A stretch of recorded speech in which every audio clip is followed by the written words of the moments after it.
पण आता हे डॉक्टर समप्रसाद विनोद, आता हे विनोद आडनाव आहे, विनोद हे तुम्ही टोपण नाव घेतलेलं आहे, नाही नाही विनोद हे तुम्ही म्हणजे काय नक्की या विनोद या शब्दाचं प्रयोजन काय? बहुतेक सगळ्यांना तो प्रश्न पडतो की हो, तो आता विनोद हे तो- आडनाव आहे का फर्स्ट नेम आहे. बरं.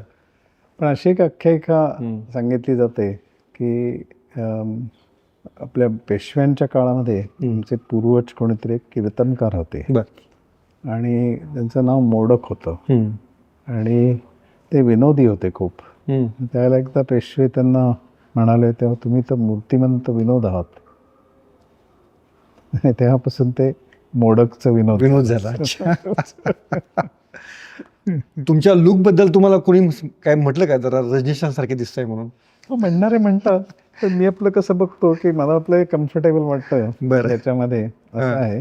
आणि डोक्याला म्हणजे ते डोक्यावर आता ओरिजिनल केस राहिले नाहीत, ते म्हणजे उरलेत ते उडून जाऊ नयेत. बरं, त्याची ती टोपी आणि एक प्रोटेक्शन म्हणून. अच्छा. आणि आम्ही अनेकदा म्हणतो योगगुरू किंवा काही थोडं आध्यात्मिक व्यक्ती असतील तर त्यांच्या हातामध्ये गंडे असतात, तुमच्या हातामध्ये काही दिसत नाही तसं काही? हा, मला ते तसं नको वाटतं. मला असं वाटतं की जितकं आपण सिम्पल साधं राहू तितकं चांगलं.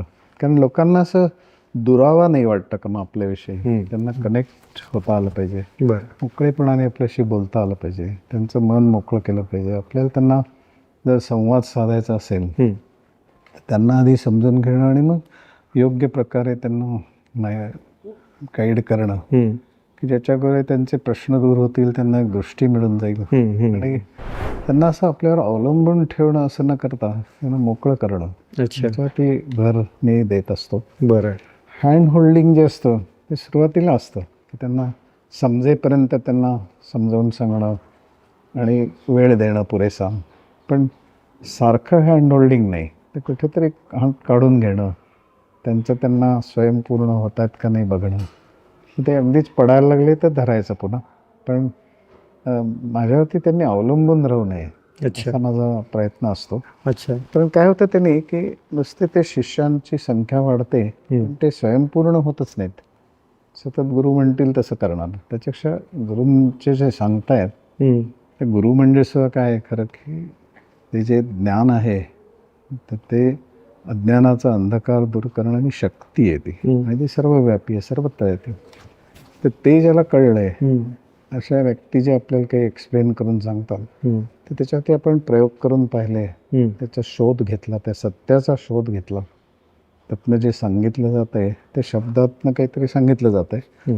नेमकं त्यांचा जो निर्देश आहे ते काहीतरी तुम्हाला दाखवतायत शब्दांच्या द्वारे, तर तुम्ही ते पाहायला पाहिजे. त्यामुळे तुम्ही म्हणजे त्याचं एक फार सुंदर उदाहरण आहे की द्वितीयेची चंद्रकोर जर दाखवायची झाली तर आपण असं सांगतो ना की अरे ते तुला ती फांदी दिसते का झाडाची, तर तिकडे तू बघ आणि त्या दिशेने असं आकाशात जर बघितलंस तर तुला तिथे दिसेल बघ चंद्रकोर. तर त्यांनी बोट जे दाखवलं जातं आहे त्या दिशेने आधी फांदीकडे बघितलं पाहिजे, मग फांदीच्या मदतीने आकाशाकडे बघितलं पाहिजे आणि मग ती चंद्रकोर त्याला दिसली पाहिजे. पण बरेचसे जण बोटच धरून बसले त्यांना कशी दिसणार? बरोबर. नुसतीच फांदी धरून बसले तरी नाही मिळणार. म्हणून चंद्रशाखा न्याय त्याला म्हणतात. अच्छा. पण तसं मला वाटतं की आपण दाखवू शकतो त्यांना की अरे हे असं असं करायचं असतं. बरं. आता फॉर इन्स्टन्स ध्यान केल्यानंतर तुम्हाला काय साधायचं, मनाची शांत स्थिती साधायची. ती मनाची शांत स्थिती आणता येते का? जबरदस्ती नाही आणता येत, ती येते, आणता नाही येत, आणि यात फरक आहे. बरोबर. तर तो तुम्हाला खरंच कळतोय का तुम्ही नुसते शब्दामध्ये अडकलाय?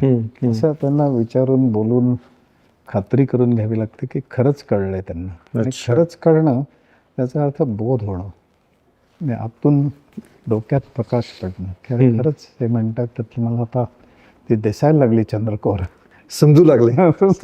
Pune Pride Sunny's World, Life in Funshine. Resort, weddings, events, restaurants, adventure, wellness. Sunny's World, perfect destination for every occasion.